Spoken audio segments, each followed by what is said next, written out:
Cedarcrest High School. What's up? It's me, Justin. And I don't know where you're watching this. You might be watching on a phone. You might be watching on a tablet or a computer or even a TV. As a matter of fact, my son, he likes to watch these videos on YouTube, on the TV. It's great. Maybe you're watching by yourself, or perhaps you're watching with a group of people. I don't know. Here's what I do know. Today's topic is a game changer. I know you've heard me say that before, and I believe it because everything we talk about can be a game changer if we apply it appropriately. So, let's jump in. Here's a question. Have you ever met someone who treated their parents like their parents were their best friends? Maybe it's you. Maybe you treat mom and dad like, they're your besties. You know, mom is your girlfriend, or dad is like the hero that you've aspired to be like, and now you guys are like, yeah, we're hunting buddies. I actually don't know why I said hunting buddies, because I've literally never hunted in my life. But it's okay. Here's the thing, my brother, even just the last 5 years, he would refer to my parents as his roommates. He lived at home in his mid-20s, and when any time someone would say, hey, Kyle, what are you doing tonight? If he was hanging with my parents, he would say, oh, I'm just chilling with my roommates. Having dinner with the roommates. Gonna watch a movie with my roommates. What's interesting, though, is if we treat our parents like they're our best friends, it oftentimes means we think they're really cool. But sometimes we find ourselves ignoring the authority they have in our lives. Like, could you imagine if someone said, oh yeah, mom and dad, they're my best friend. They told me to go to bed at 9. I was like, forget that. I'm going to bed at 2. Like, in my house, that would not go over very well. Whether it was my family now, like if Jackson were to try that, I'd be like, buddy, you got your priorities all jacked up. Or when I was in high school, if I would have said, hey, Dad, I don't really agree with your curfew, so I'm not going to follow it. My dad would have some really choice words for me, and it would result in my curfew probably being earlier than it actually should have been. See, we can sometimes approach Jesus like that. He's our best friend. You know, he's the cosmic gumball machine. He's a vending machine that gives us all the good things. We pray, we cry out. Some of us even raise our hands and we say, yes, Jesus, I love you. But then when it comes time for us to be challenged by him to do something, we're like, time out. I'm not sure that I'm ready to do what you just said. I don't think I want to listen. I don't think I want to pay attention to that. I think I'm going to do it my way and move on from there. In Colossians chapter 1, verse 15, the Bible says this, the Son is the image of the invisible God, the firstborn over all creation, which means Jesus was present from the beginning. Now, there's a word in there, firstborn, that if we're not careful, we think, oh, just the oldest child. No. What it actually is translated to is the word supreme. In other words, Jesus is supreme over all creation. So what does that mean for you and me today? Well, if we miss out on the significance of Jesus being supreme over all creation, and we simply see him as our best friend, then we're going to miss out on some really important aspects of our relationship with Jesus. Is Jesus a close friend? Absolutely. Is Jesus Lord of my life? He should be. And if he's Lord of my life, that means that there is a level of obedience that I need to have towards him. Now, when I say the O word, obedience, some of you might say, I'm checking out, man. Don't like it. I want nothing to do with that. Here's what I would say. For some of us, the word obedience has been misused. It's been used in such a way that it's like, hey, you need to be obedient to me so I can get my way. But when we follow Jesus and we are obedient to what he says, he's actually saying, hey, listen, be obedient so that you can live the best possible life, the one that I died on the cross for you to have, not so I simply get my way. Obedience isn't a bad thing. It's kind of like the word ignorance. It's not a negative word. It just simply means uninformed. If you're ignorant, you are uninformed. If you are obedient, If you are obedient, wow, that one really messed me up. If you are obedient, it doesn't mean that you are simply caving and giving into someone else's wishes.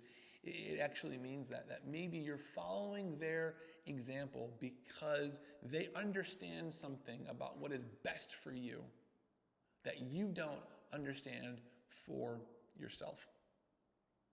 Now, maybe you prayed a prayer when you were younger. Maybe you prayed a prayer recently and it goes something like this: God, forgive me, be the leader of my life. Thank you for sending your son. But then you don't choose to live your life for Jesus. You don't choose to talk with Jesus. You don't choose to walk alongside Jesus. Maybe what you have is a friendship and not that obedient relationship with Jesus that he is inviting us to have. And if that's what we have, then we have an inconsistent relationship with God, the creator of everything.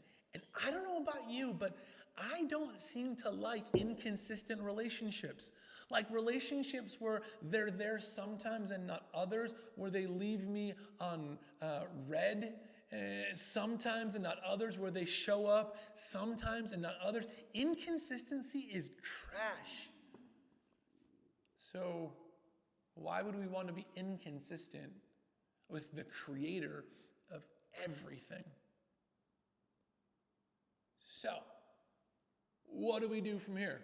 Where do we go? What do we do now that we maybe have a clear understanding that Jesus isn't just my best friend, but Jesus is Lord of my life, and it means that I get to be obedient to him? Well, in Luke chapter 6, starting in verse 46, Jesus says this: "Why do you call me Lord, Lord, but do not do what I say? As for everyone who comes to me and hears my words and puts them into practice, I will show you what they are like. They are like a man building a house who dug down deep and laid the foundation on rock. When the flood came, the torrent struck that house but could not shake it because it was well built. But the one who hears my words and does not put them into practice is like a man who built his house on a ground without a foundation. The moment the torrent struck the house, it collapsed, and its destruction was complete." I mean, Jesus paints a pretty clear picture here. With the foundation, we can handle the struggles of life. Without the foundation, we're going to collapse, not partially, but completely. Total devastation. Boom. Collapse. See, in other words, Jesus is saying, why do you call me Lord, but then treat me as a friend?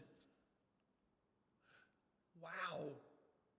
I don't know about you, but if Jesus was standing in front of me and he said, hey, you call me Lord, but you treat me like a friend, I'm not sure how I would respond. Probably like, sorry. Because here's the thing, when we try to figure things out on our own, it's exhausting. It's tiring. It puts us in the driver's seat when we were never meant to be in the driver's seat. I drove with my family like 14 hours from where we live in Dallas to Chicago, where we're from. At the end of the ride, I was exhausted. And my wife was like, cool, what are we doing? See, when you're in the driver's seat, it's exhausting, especially if you were never meant to be there. So what I want to do is this. I want to unpack for you what does Jesus say we are to do in response to this? In Matthew 11, verse 28, Jesus begins by saying this, "Come to me, all you who are weary and burdened, and I will give you rest. Take my yoke upon you and learn from me, for I am gentle and humble in heart, and you will find rest for your souls. For my yoke is easy and my burden is light." A couple things that stand out there. One, Jesus has come. In other words, he's inviting us to draw close to him. Two, he says, all, not some, all are welcome. He invites us to pick up our cross, to follow him, and to learn from him. Not to figure it out on our own, but to learn from him so that we can find rest. So here's my question. Are you treating Jesus like he is the Lord of your life, or like he is the friend you have lunch next to? For some of us, we said days, weeks, months, years ago that Jesus, I want you to be Lord of my life. By the way, the word Lord is defined as simply this: letting Jesus call the shots. We said years ago, I'm going to let Jesus call the shots, but then I took them back. For some of us right now, we need to re-up with that decision. Jesus, I'm going to give that decision back to you. And for others, we need to decide, hey, you know what, Jesus? I've been trying it my way. It's not working. Side note, it doesn't work when you do it your own way. It just doesn't. So for some of us, we need to make the decision right now that we're going to let Jesus call the shots, and we're going to follow him because Jesus promises that in him we will find life, and life to the full. If that's something that you want to do, you can do it right now. You can close your eyes, you can bow your head, you can fold your hands and simply pray, Jesus, I'm sorry for the ways that I have taken my eyes off of you. Thank you for dying on the cross for me. Forgive me of all the ways that I have tried to take control of my life instead of allowing you to be the Lord of it. Guys, we can do that.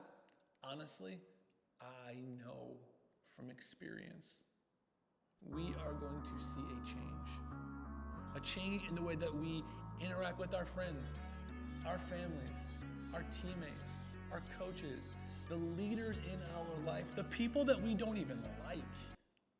Not that they're the leaders in our life. You get the idea. Leaders in our life, people we don't like, two separate things. So, here's my challenge. Make that decision today. And then once you have, let us know. There's a few ways that we would love to stay connected with you. One of them is this. Another one is this. And then finally, this. Hit us up. Let us know what's going on. Get plugged in. We have so much going on here that we want you